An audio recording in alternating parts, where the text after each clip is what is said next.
ಇರ್ಬೋದು. ನರೇಷನ್ ಇಲ್ಲದೆ ಕತೆ ಪುಸ್ತಕ ಬರೀಬೇಕು ಅಂದ್ರೆ ನರೇಷನ್ ಬೇಕು.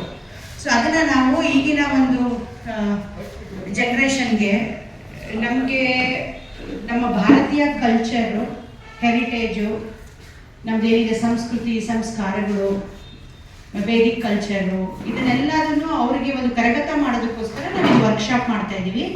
ಸಮಷ್ಟಿ global foundation Vedic education, culture, heritage ಮತ್ತು ಗುರುಕುಲ ಕಾನ್ಸೆಪ್ಟ್ಸಲ್ಲಿ ಎಜುಕೇಷನ್ನು, ಹೆಲ್ತು, ಎನ್ವೈರನ್ಮೆಂಟು, ಸಸ್ಟೈನಬಿಲಿಟಿ ಮೇಲೆ ವರ್ಕ್ ಮಾಡ್ತಾ ಇದೆ. ಸೊ ಮುಂಬೈಯಿಂದ ನಾವು ಸೆನ್ಸ್ ಇಂಡಿಯಾ ಫೌಂಡೇಶನನ್ನು ಬಾಪು ಸರ್ವಗುಡು ಅವರು ಡೈರೆಕ್ಟರ್ ಆಗಿದ್ದಾರೆ, ಸ್ಕ್ರಿಪ್ಟ್ ರೈಟರ್ ಆಗಿದ್ದಾರೆ.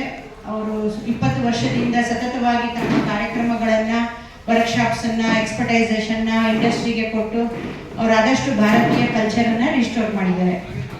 ಸೊ ಈಗ ನಾವು 26 ಏನಿದೆ ನಮಗೆ ರಿಪಬ್ಲಿಕ್ ಡೇ ಬರ್ತಾ ಇದೆ, ಫಸ್ಟ್ ಇಯರ್ ನಾವು ಕಂಪ್ಲೀಟ್ ಮಾಡಿದ್ವಿ. ಅದ್ರ ಪರವಾಗಿ ನಾವು ಉಚಿತವಾಗಿ ಮಕ್ಕಳಿಗೆ ಒಂದು ಬ್ಯಾಂಗ್ಳೂರು ಸೌತಲ್ಲಿ ಇಂಡಸ್ಟ್ರಿಗೆ ಒಂದು ಇಂಡಿಯನ್ ಕಲ್ಚರ್ ಹೆರಿಟೇಜ್ನ ನಾವು ಯಾವ ರೀತಿ ಇನ್ನೂ ಹೆಚ್ಚೆಚ್ಚಾಗಿ ಪ್ರಮೋಟ್ ಮಾಡ್ಬೋದು. ನಮ್ಮ ಒಂದು ಜನ್ರೇಷನ್ನು, ಹಳೆ ಜನ್ರೇಷನ್ನು, ಯಾಕಂದರೆ ಹಳೆ ಜನ್ರೇಷನ್ ಯಾಕೆ ಹೇಳಬೇಕು ಅಂದರೆ ನಮ್ಮ ತಂದೆ ತಾತ ಮುತ್ತಾತ ಅವ್ರ ಜೊತೆ ನಾವು ಕನೆಕ್ಟ್ ಆಗಿದ್ವಿ.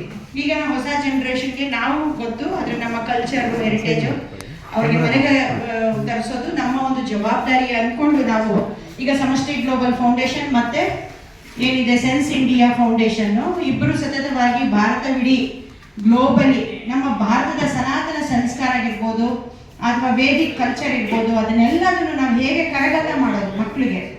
ಅವರು ಈ ಒಂದು ಸಂಸ್ಕೃತಿನ ಉಳಿಸ್ಕೊಂಡಾಗ ಅವ್ರು ಏನೇ ಮಾಡ್ಬೋದು, ಅವರ ಒಂದು ಕಾರ್ಯಕ್ರಮಗಳು ಏನೇ ಇರ್ಬೋದು, ಯಾವುದೇ ಟೆಕ್ನಾಲಜಿ ಅಡ್ವಾನ್ಸ್ ಇರ್ಬೋದು, ಎಷ್ಟೇ ಅಡ್ವಾನ್ಸ್ ಇರ್ಬೋದು, ಆದರೆ ನಮ್ಮ ಒಂದು ಭಾರತ ಸಂಸ್ಕಾರಗಳಲ್ಲಿ ಏನಿದೆ ನ್ಯಾಯಸೂತ್ರ ಅನ್ನೋದು ಒಂದಿದೆ ಅಭಿಯಾನ. ಸೊ ನ್ಯಾಯಸೂತ್ರದಲ್ಲಿ ನಾವೇನು ಮಾಡ್ತೀವಿ, ಎಲ್ಲ ಧರ್ಮ, ಕರ್ಮ ಮತ್ತು ಏನೆಲ್ಲ ಒಂದು ಬರುತ್ತೆ, ಒಂದು ಫ್ಯಾಮಿಲಿ ಲೈಫ್ ಇರ್ಬೋದು, ಪಬ್ಲಿಕ್ ಇರ್ಬೋದು, ನೇಷನ್ ಇರ್ಬೋದು, ಗ್ಲೋಬಲ್ ಇರ್ಬೋದು, ನೇಚರ್ಗೆ ಇರ್ಬೋದು, ಎಲ್ಲ ಕಡೆನೂ ಕನೆಕ್ಟ್ ಮಾಡ್ತೀವಿ ಇಂಡಸ್ಟ್ರಿಯಲ್ಲಿ. ಆ ಎಂಟರ್ಟೈನ್ಮೆಂಟು ಅನ್ನೋದು ಎಲ್ಲರಿಗೂ ಸಹ ಮನಸ್ಸಿಗೆ ಮೂಡುವಂತಹ ಒಂದು ಪ್ಲ್ಯಾಟ್ಫಾರ್ಮ್, ತುಂಬ ದೊಡ್ಡ ಪ್ಲ್ಯಾಟ್ಫಾರ್ಮ್ ಅದು. ಯಾರಿಗೆ ಇಲ್ಯೂಷನಲ್ಲಿ ಕ್ರಿಯೇಟಿವಿಟಿನಲ್ಲಿ ಏನು ಬರಿಬೇಕಾಗಿದೆ, ಅವ್ರು ಯಾವುದನ್ನ ಸಬ್ಜೆಕ್ಟನ್ನ ತಗೊಂಡಾಗ ಅದರಲ್ಲಿ ಎಲ್ಲದನ್ನು ಧರ್ಮ ಇರಬೇಕು, ಕರ್ಮ ಇರಬೇಕು, ಪ್ರತಿಯೊಂದನ್ನು ಬರಬೇಕು. ಇದೆಲ್ಲದನ್ನು ತಗೊಂಡು ನ್ಯಾಯಸೂತ್ರಗಳನ್ನು ತಗೊಂಡು ಅವರು ಅದನ್ನು ಸ್ಕ್ರಿಪ್ಟನ್ನು ನೆರೇಟ್ ಮಾಡಿದ್ದಾರೆ ಅಂತಂದರೆ ಆ ಮೂವಿಗಾಗಲಿ ಅಥವಾ ಎಂಟರ್ಟೈನ್ಮೆಂಟ್ಗಾಗಲಿ ನಾವು ಕೊಡುವಂಥ ಒಂದು ದೊಡ್ಡ ಕೊಡುಗೆ ಆಗುತ್ತೆ. ಸಮಾಜಕ್ಕೆ ಒಂದು ಒಳ್ಳೆ, ನಾವು ಹಿಂದೆ ನಮ್ಮ ಒಂದು 20 ವರ್ಷ 30 ವರ್ಷ ಹಿಂದೆ ನಮಗಿರುವಂಥ ಡೈರೆಕ್ಟರ್ಸು, ಫಿಲಮ್ ಆ್ಯಕ್ಟರ್ಸ್ ಎಲ್ಲ ಹೆಚ್ಚಾಗಿ ನ್ಯಾಯ ಮತ್ತು ಧರ್ಮ ಮತ್ತು ವ್ಯಾಲ್ಯೂಸ್ನ ನಾವು ಒಂದು ಮೂವಿ ನೋಡಿದಾಗ ಕಲಿಯೋದು ತುಂಬ ಇರ್ತಾ ಇತ್ತು.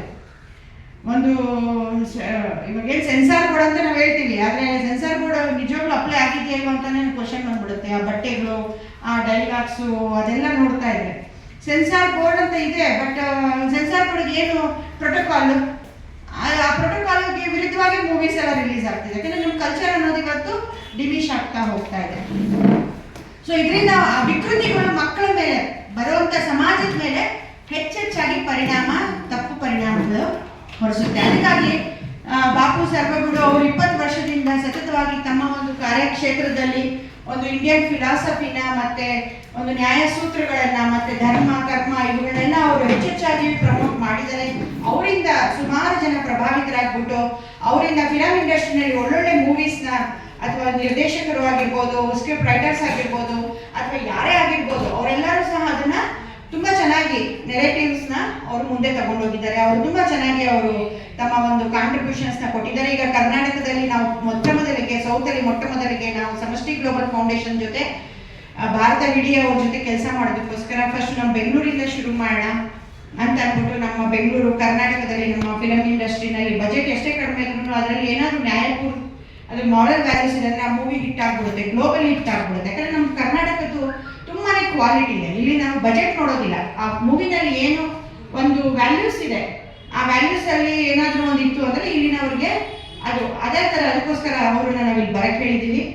ಅವರು ಬಂದು ಇದನ್ನು ಒಂದು 31st, 1st, 2nd ಈ ಒಂದು ಕಾರ್ಯಕ್ರಮವನ್ನು ನಾವು ಕ್ಯಾಂಪಸ್ ಬಂದ್ಬಿಟ್ಟು ಅರೇನಾ ಕ್ಯಾಂಪಸ್ ಇದೆ ಇಲ್ಲಿ ಬ್ಯಾಂಗ್ಳೂರಲ್ಲಿ 1996 ಅವರು ಇದು ಮೊಟ್ಟ ಮೊದಲಿಗೆ ಇಲ್ಲಿ ಹೆಚ್ಚಾಗಿ ಏನು ಒಂದು ಇಂಡಸ್ಟ್ರಿಗೆ, ಟೆಕ್ನಾಲಜಿ ಇಂಡಸ್ಟ್ರಿಗೆ VFX ಇರ್ಬೋದು ಅಥವಾ ಯಾವುದೇ ಒಂದು ಗ್ರಾಫಿಕ್ಸ್ ಇರ್ಬೋದು, ಅದರಲ್ಲಿ ಅವರು ತಮ್ಮ ಒಂದು ಇನ್ಸ್ಟಿಟ್ಯೂಷನ್ನ ಗ್ಲೋಬಲಿ ಅವರು ವರ್ಕ್ ಮಾಡ್ತಿದ್ದಾರೆ. ಮೀಡಿಯಾ ಇಂಡಸ್ಟ್ರಿಗೆ ಅವರು ಕೊಡ್ತಾ ಇರುವಂಥ ಒಂದು ಒಳ್ಳೆಯ ಕೊಡುಗೆಯಾಗಿದೆ. ಅವರ ಜೊತೆ ನಾವು ಅಲ್ಲಿ ಒಂದು ಅಸೋಸಿಯೇಷನ್ ಅಲ್ಲಿ ಅವರ ಒಂದು ಮಕ್ಕಳಿಗೆ ಮತ್ತೆ ಇಡೀ ಕರ್ನಾಟಕ ಮತ್ತೆ ನಮ್ಮ ಒಂದು ಪ್ರೆಸ್ ಏನು ಅಡ್ವರ್ಟೈಸ್ಮೆಂಟ್ಸು ಆಂಧ್ರ, ತಮಿಳುನಾಡು, ಕೇರಳ ಎಲ್ಲ ಕಡೆನೂ ಕೊಟ್ಟಿದ್ದೀವಿ. ಸೌತಲ್ಲಿ ಎಲ್ಲಿದ್ರು ಬರಲಿ, ಯಾಕಂದ್ರೆ ಮುಂಬೈಗೆ ಹೋಗಿ ಮಕ್ಕಳು ಇವ್ರ ಹತ್ರ ಟ್ರೈನಿಂಗ್ ತಗೊಳ್ತಾರೆ. ಅವರೆಲ್ಲರೂ ಇಲ್ಲೇ ಬಂದ್ಬಿಟ್ಟು ಬೆಂಗಳೂರಲ್ಲೇ ಒಂದು ಅನುಕೂಲವಾಗಿ ಬಂದು ಟ್ರೈನಿಂಗ್ ತಗೊಳ್ಳಿ. 3 ದಿನದ್ದು ಒಂದು ಉಚಿತವಾದಂಥ, ಅಂದರೆ ನಮ್ಮ ಇಮೇಲ್ ID ಕೊಟ್ಟಿದ್ದೀವಿ. ಅದರಲ್ಲಿ ಮಕ್ಕಳು ಇಂಡಿಯನ್ ಫಿಲಾಸಫಿ, ಆಮೇಲೆ ಕಲ್ಚರು, ಮತ್ತು ನಮ್ಮ ಏನೆಲ್ಲ ಇದೆ ಒಂದು ವೇದಿಕ್ ಕಾನ್ಸೆಪ್ಟ್ಸು, ಗುರುಕುಲ್ ಕಾನ್ಸೆಪ್ಟ್ಸ್, ಅದ್ರ ಮೇಲೆ ಅವರು ಅದನ್ನು ಸ್ಟೋರೀಸ್ನ ಅಥವಾ ನೆರೇಟಿವ್ಸ್ನ ಬರೆದು ಕಳಿಸಿದ್ರೆ ಅದನ್ನು ಶಾರ್ಟ್ ಲಿಸ್ಟ್ ಮಾಡಿ 30 ಜನಕ್ಕೆ ನಾವು ಸ್ಪಾನ್ಸರ್ಶಿಪ್ ತಗೊಂಡು ನಾವು ಇದಕ್ಕೆ ಏನೋ ಒಂದು ಅನುಕೂಲವನ್ನು ಮಾಡಿಕೊಡೋಣ ವರ್ಕ್ಶಾಪ್ಗೆ ಮಕ್ಕಳಿಗೆ.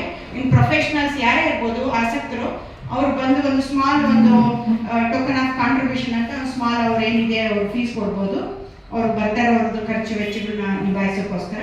ಈ ರೀತಿ ನಾವು ಒಂದು ಗುರುಕುಲ ಕಾನ್ಸೆಪ್ಟ್ಸ್ ಅಲ್ಲಿ, ಗುರುಕುಲ ಅಂದ್ರೆ ಎಜುಕೇಶನ್, ಅದರಲ್ಲಿ ನಾವು ಹೆಚ್ಚಾಗಿ ನಾವೇನು ಬಜೆಟ್ ಅಂತ ಇರಲ್ಲ, ಕಡಿಮೆ ಬಜೆಟಲ್ಲಿ ನಾವೇನು ಬೆಸ್ಟ್ ಔಟ್ ಆಫ್ ಬೆಸ್ಟ್, ಯಾಕಂದರೆ 64 ಕಲೆ ಇರ್ಬೋದು, 16 ಶೃಂಗಾರ ಇರ್ಬೋದು, 16 ಸಂಸ್ಕಾರ, ಇವೆಲ್ಲ ನಮ್ಮ ಭಾರತದ ಗ್ರಂಥಗಳಲ್ಲಿ ತೆಗೆದು ನೋಡಿ. ಅದ್ರ ಮೇಲೆ ನೆರೇಟಿವ್ಸ್ ಎಲ್ಲ ಆಗೋದು. ಇವತ್ತು ಅದನ್ನ ಬಿಟ್ಟು ನಾವು ಏನೇ ಮಾಡಿದ್ರು ಅದು ವಿಕೃತಿಗಳಾಗುತ್ತೆ. ಅದಕ್ಕೆ ಸಮಷ್ಟಿ ಗ್ಲೋಬಲ್ ಫೌಂಡೇಶನ್ ಒಂದು ಕಮಿಟ್ಮೆಂಟ್ ತಗೊಂಡಿದೆ. ನಾವು ಗುರುಕುಲ ಕಾನ್ಸೆಪ್ಟ್ಸ್ನ ನಾವು ಮನೆ ಮನೆ ಗುರುಕುಲ ಅಂತ ಒಂದು ಕಾನ್ಸೆಪ್ಟ್ ಮಾಡ್ತಾ ಇದೀವಿ. ಆ ಮನೆ ಮನೆ ಗುರುಕುಲ ಕಾನ್ಸೆಪ್ಟ್ ಅಲ್ಲಿ ಮನೆ, ಫ್ಯಾಮಿಲಿ, ಒಬ್ಬ ವ್ಯಕ್ತಿ ನಿರ್ಮಾಣದಿಂದ ರಾಷ್ಟ್ರ ನಿರ್ಮಾಣ. ಏನು ಒಬ್ಬ ವ್ಯಕ್ತಿಯ ನಿರ್ಮಾಣ ಆದರೆ ಫ್ಯಾಮಿಲಿ ನಿರ್ಮಾಣ ಆಗುತ್ತೆ.